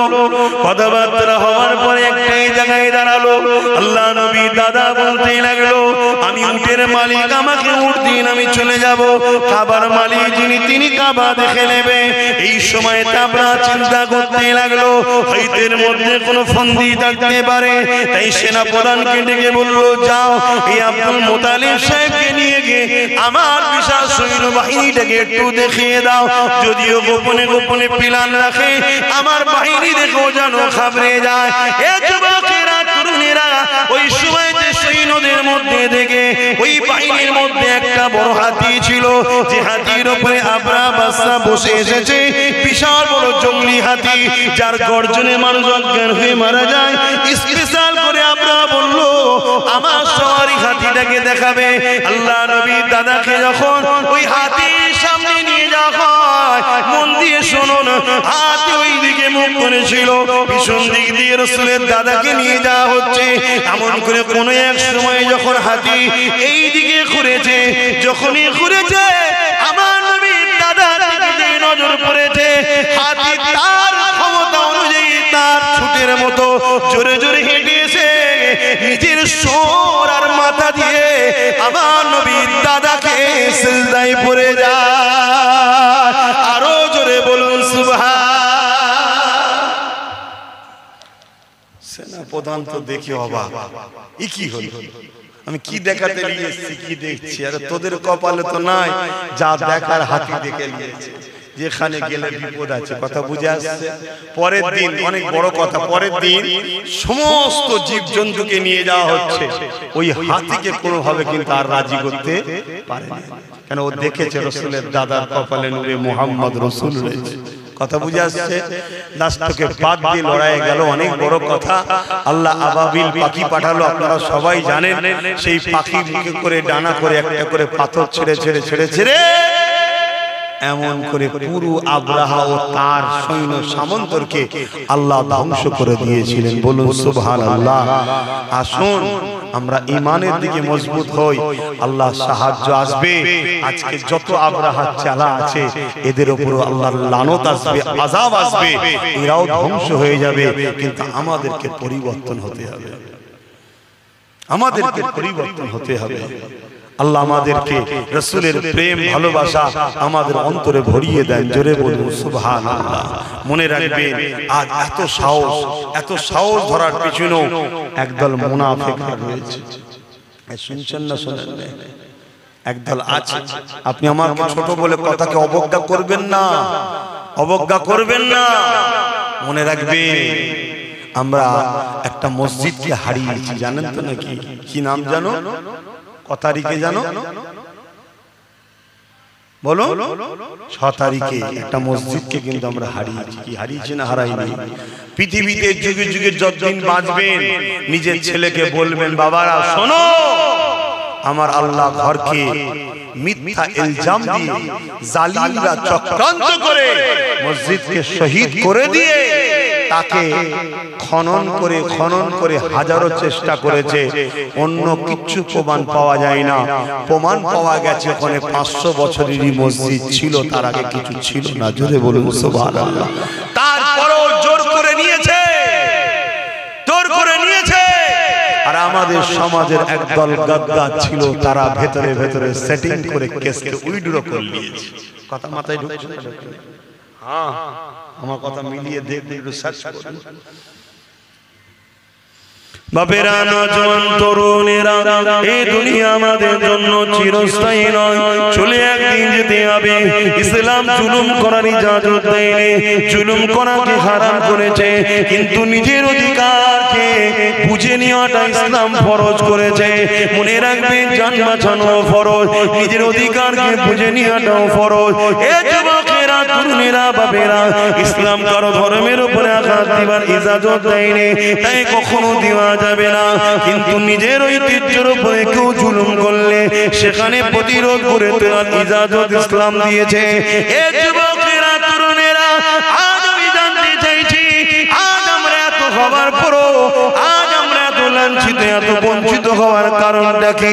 যেদিন মাত্র 313 জন ছিল, বদরের জমিনে 1000-এর উপরে সৈন্য নিয়ে অত্যাচারী শাসক আবু জেহেল, উতবা, সাইবা, আবু লাহাবরা এগিয়ে এসেছিল মদিনার উপরে হামলা করবে বলে, মদিনার নিরীহ বাচ্চাদেরকে হত্যা করবে বলে, মদিনার মায়েদের উপরে জুলুম করবে বলে, মদিনাকে ধ্বংস করে দেবার জন্য। এ যুবকেরা, আল্লাহ নবী, নবী, দয়ার নবী মাত্র 313 জনকে নিয়ে আগিয়ে গেলেন। কি জন্য আগিয়ে গেলে? বাবারা, ওরা যদি মদিনায় ঢুকে পড়ে বিশৃঙ্খলা তৈরি করবে। মদিনার বাচ্চারা রয়েছে, মদিনার বুড়োরা রয়েছে, মদিনায় নারীরা রয়েছে, ওদেরকে মদিনায় ঢুকার আগে ওদেরকে ওখানে রুকে বুঝাবো, কথা বলবো, আলোচনা ওখানে হবে। চলো বাবা। এই যুবকেরা, তরুণেরা, যেতে যেতে যেতে বদর নামক স্থান একটা দেখা গেল। সেই জায়গাতে অলরেডি ওরা পৌঁছে গেছে। আল্লাহ নবী দিক থেকে রওনা দিলেন। আবু জেহেলের দিকে রয়েছে 1000-এর উপরে, তাদের হাতে অস্ত্র রয়েছে, তরোয়াল রয়েছে, তীর রয়েছে, বল্লম রয়েছে। এই অস্ত্র বন্ধ হয়ে গেছে, এই আমার এই ওয়াজ বন্ধ হয়ে গেছে, জানেন? এই কথা আমার বুঝছেন না? এই ওয়াজ কেন হয় না? এই ওয়াজ করলে আজকে জালিমরা ভাড়া দেবে না, বেশিরভাগ সব ভাড়াটিয়া বক্তা। বোঝেন না কি বোঝেন না? এই ওয়াজ মাদ্রাসায় পড়ানো বন্ধ হয়ে গেছে। এই শুনছেন না? এবার বলেন তো, আপনি করছেন কেন? আমি আমার ইমানি দায়িত্ব পালন করছি না, কিয়ামতের দিন আল্লাহর জবাব দিতে হবে আল্লাহর কাছে। আমি এই ওয়াজ করার জন্য ডায়ে বায়ে সামনে পিছনে সব আমার দুশমন হচ্ছে, আমি বুঝতে পারছি আমার দুশমন হচ্ছে, কিন্তু পুরো পৃথিবীও দুশমন হয়ে গেলে আমি কিচ্ছু দাম দিই না। কেন? কি করতে পারবি তোরা বল? কি করতে পারবি? খুব জোর জোর মেরে ফেলবি তো? এর চেয়ে বেশি বেশি করতে পারবে? মরবো তো একদিন বটেই। মরবো না? মরবো না। কবে মরবো? যেদিন আছে, যেদিন লেখা আছে। আচ্ছা, না না না, লিখবে পরে। লিখা হয়ে গেছে না, পরে লিখা হবে? কথা বলছে না তো? লিখা আছে না, লিখবে। এই লিখা চেঞ্জ হবে। ঈমান আর গাদ্দার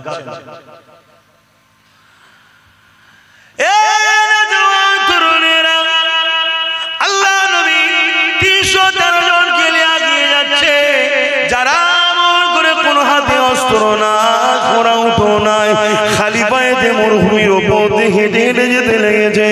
এমন করে হাতে খাজুরের ডাল রয়েছে, আর সামনে দিকে কাফেলা রয়েছে যারা কিনা মক্কা থেকে 430 কিলোমিটার দূরে এসে এমন করে আগে এসে তারা দেখা যায় এমন করে হাতে অস্ত্র রয়েছে, তীর রয়েছে, বল্লম রয়েছে, সব কিছু নিয়ে তারা এমন করে বদর নামক স্থানে হাজির হয়ে গেছে মদিনার উপরে হামলা করবে বলে।